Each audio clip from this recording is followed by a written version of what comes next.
If you have water in the low country, you're gonna have alligators. I just counted 38 right behind me. In fact, all these little bumps, they're eyes and snouts, because just a little bit of each of these alligators is above water.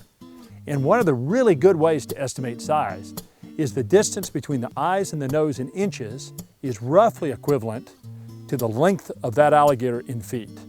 So these look kind of small from here, but these are 7, 8, 9-foot alligators, and some of them may be even a little bit bigger than that. I mean, look at the number of alligators in here. I mean, they are really packed together in here.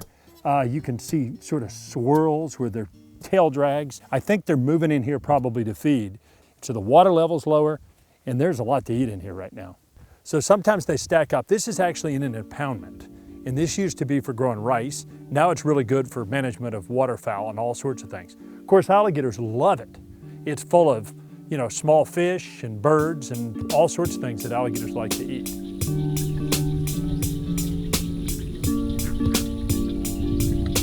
Now, first of all, it's important to realize these are alligators. They're not crocodiles. And so much of the time I hear people say, it's a crocodile. Not a crocodile here in the low country. We don't have them. The native species is the American alligator. Alligators can live in both fresh and salt water. They spend the majority of their time in fresh water, but they do like to go into salt water to feed on all sorts of things like blue crabs and mullet and things like that. Alligators can be dangerous. If you feed an alligator, if you get too close to it, you can put yourself in harm's way.